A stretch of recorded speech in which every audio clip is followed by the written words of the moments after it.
Assalamu alaikum. Welcome back, dear listeners and viewers. This is News and Views on Salam Media with Aisha Kaji, your guest host for this week. Our next guest is our neighbor of note for today, and she's very well known to many of you in the Palestine solidarity community. With that, I'd like to welcome academic, activist, and political analyst from Durban, Dr. Lubna Nadvi. She is a very familiar face and voice on pro Palestine issues and Palestine solidarity work. And she's been doing this work for a long, long time. She also happens to be a dear friend of mine. So I'm going to say a very warm welcome to you. It's lovely to have a pal on the show. And Lubna, tell us a little bit about your journey towards Palestinian solidarity, how you got involved, and especially being somebody who wasn't born in South Africa, then attained South African citizenship. What inspired your solidarity with this cause specifically? I know you're a human rights advocate and activist generally, but Palestine specifically, why and how? Assalamu alaikum. Thank you so much for having me on your program. So basically, I have been an internationalist for as long as I can remember. And as you mentioned, my roots are, essentially abroad. I moved to South Africa when I was a very young child, and I grew up in an environment where there was a lot of focus on, international issues and causes. Palestine, Kashmir, of course, the anti-apartheid movement globally. I was part of that struggle, the anti-apartheid struggle as a student. And so, basically, was exposed to a lot of campaigns and struggles. And so, in terms of Palestine, I visited the Middle East in the 90s, and I got involved in the middle to late 1990s. In terms of the local South African space. And at that point, we used to engage, for example, the Deputy Minister of Foreign Affairs at the time, the late Aziz Bahad, on a range of issues. I used to have, awareness and solidarity campaigns at the University of Durban Westville, where I was a young lecturer.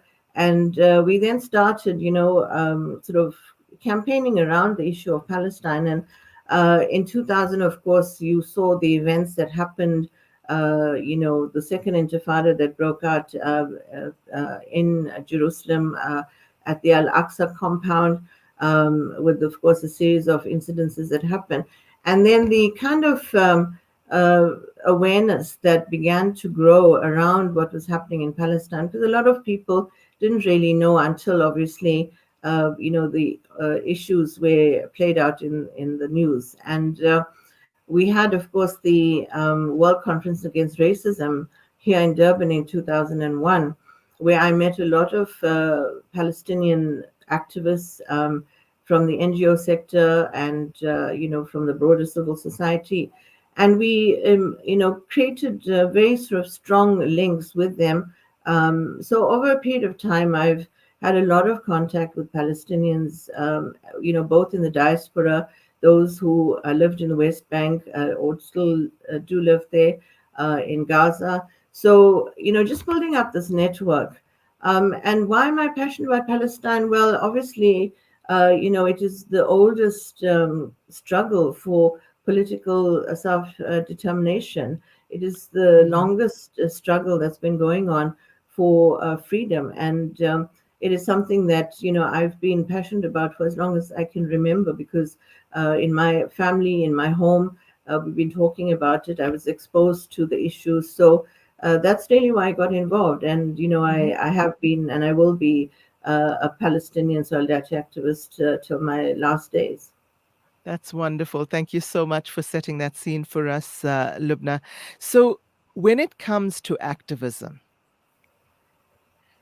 I believe you've just started a new Palestine solidarity movement called, very, very new, called the South Africa Palestine Movement, SAPM. And there are people listening out there viewing us now who are going to be asking, why another Palestine solidarity movement? Why another movement for Palestine? Aren't there enough around the countries? What would your response to that be?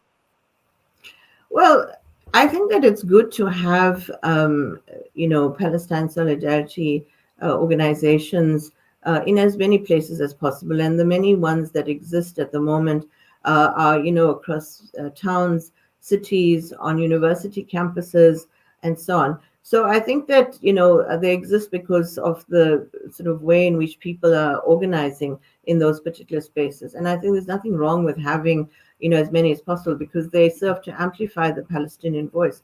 In terms of the new initiative that you mentioned, the South Africa Palestine movement, the idea is really to create a platform where South African activists can engage more frequently with international structures that are involved in Palestine solidarity. Here in South Africa, we have a lot of kind of activities in the regional and national spaces, and we're not engaging as much as we should probably with our international counterparts abroad in, Asia, Africa, Europe, and so on. And so it's important to build greater linkages with them to strengthen the international space with regards to Palestine solidarity. So that's really the kind of intention behind it. And of course, it's also to work with existing South African solidarity spaces. So it really is only to enhance and to amplify the Palestinian voices and to ensure that their struggle is strengthened with building alliances with international and regional partners. Okay, that's wonderful. Thank you for telling us about that, Lubna. It sounds as though you're intending this movement to be a kind of network movement that will reach out beyond South Africa's borders on the Palestinian cause, but also continue to connect with grassroots activism on Palestine and existing structures on Palestine. So it sounds like a clever idea. You obviously saw a gap in the solidarity spaces that you felt needed to be filled in the sense of having a holistic Palestinian movement. So good luck to you with that, and we'll watch that space closely. Now, before we actually let you go, because I know you have a very full program today, it being Human Rights Day. And by the way, happy Human Rights Day. And it is a very significant public holiday for us here in South Africa because of our history. But I think it's also really significant because of where we go. It should be to keep the memory of the difficulties of the past alive, the challenges that we overcome, but also to help us show empathy and solidarity with other human rights struggles around the continent and indeed the globe. So we were talking earlier about the Congolese movements and the Sudanese movements, and of course the Palestinian movements. Um, what more can we do, Lubna? You've been in this space for so long. What more can we do to aid and show solidarity with the people of Palestine? Well, there's a lot that we can do and a lot that's actually been happening.